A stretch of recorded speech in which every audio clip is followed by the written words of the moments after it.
The powers not delegated to the U.S. by the Constitution, nor prohibited to it by the states, are reserved to the states respectfully, or to the people. Amen. Woo! We have stood by for years, watching our rights being slowly siphoned away. For years, we have watched our states' rights and our personal rights be dragged through the mud. It seems that we vote good men into office, and they come just short of doing what's right.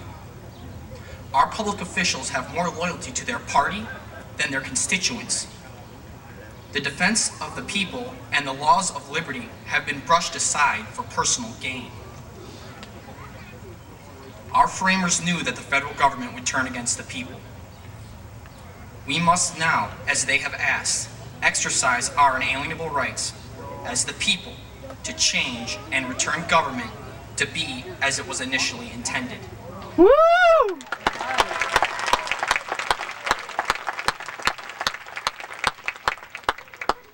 We must use all at our disposal to effect these changes. It is imperative that we understand what is happening in Washington on a daily basis. We should continue to write and call our representatives. We must change the laws that we see fit to change through petition. Any public official that is doing direct harm to his constituents must be removed without delay. Yes! Woo!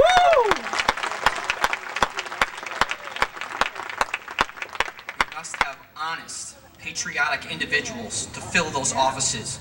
Bold, courageous people that will, by right and conscience, risk much for our liberty. That's right.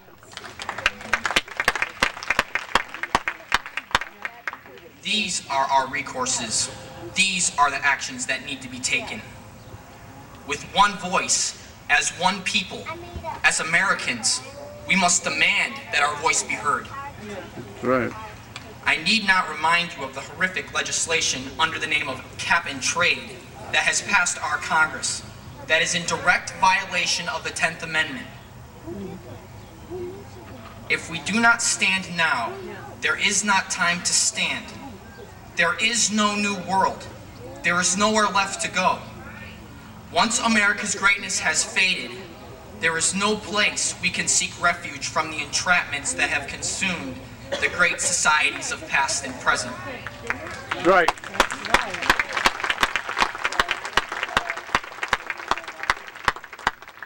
If we do not heed the call of our founding fathers and engage in a struggle to maintain our freedom and liberty, then it is lost. The founders have empowered the people to maintain liberty in their nation and government. It is upon us to ensure our liberty. We must, with great haste, come to the aid of Lady Liberty, as she is accosted by those who swore to protect her. We must come to her aid as though she were our wife, our daughter, our mother. Make no mistake. Yeah.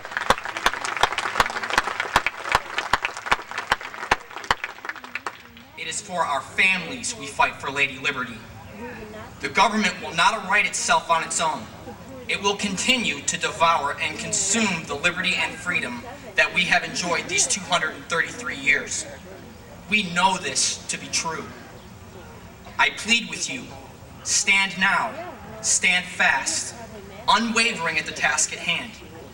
Because if we fail now, there will be no recovery. As George Washington once said, the time is near at hand which must determine whether Americans are to be free men or slaves. By law, from the founding of this country, the tools have been granted to us to keep ourselves free. And by the will of the people that have made this country the most powerful nation in the history of the world, we shall impress our will upon those who seek to rule us. We, with great urgency, must impress upon our state government to pass laws that would protect us from a tyrannical federal government. We need to recall our state officials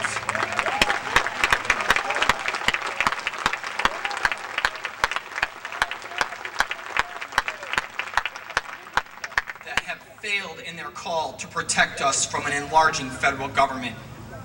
We must take back our states.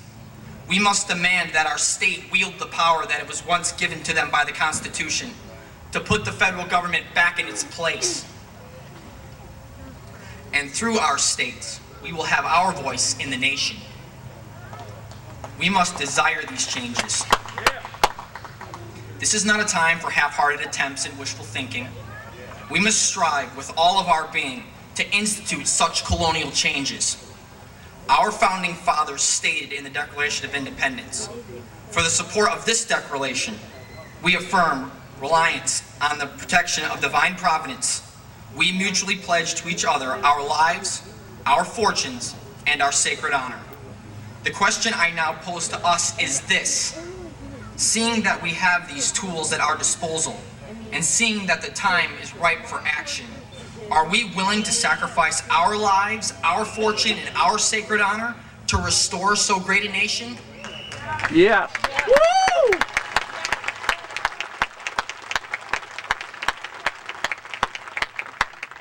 I believe yes. Yes, we have the determination. Yes, we have the work ethic.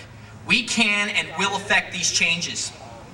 Through the hard work and determination of the common man that has made the country like no other, and will continue to make it like no other, change in our local, state, and federal government can and will happen.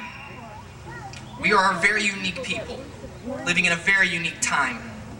God forbid that on our watch, our freedoms and liberties are taken away from our children and future Americans.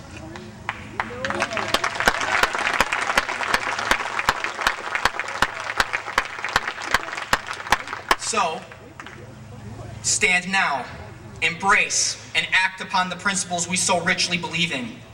We must not leave this place today simply to slide back into our daily mediocrity and neglect so great a call. So today, on this Independence Day, seek not to make change tomorrow, seek to make change today and every day.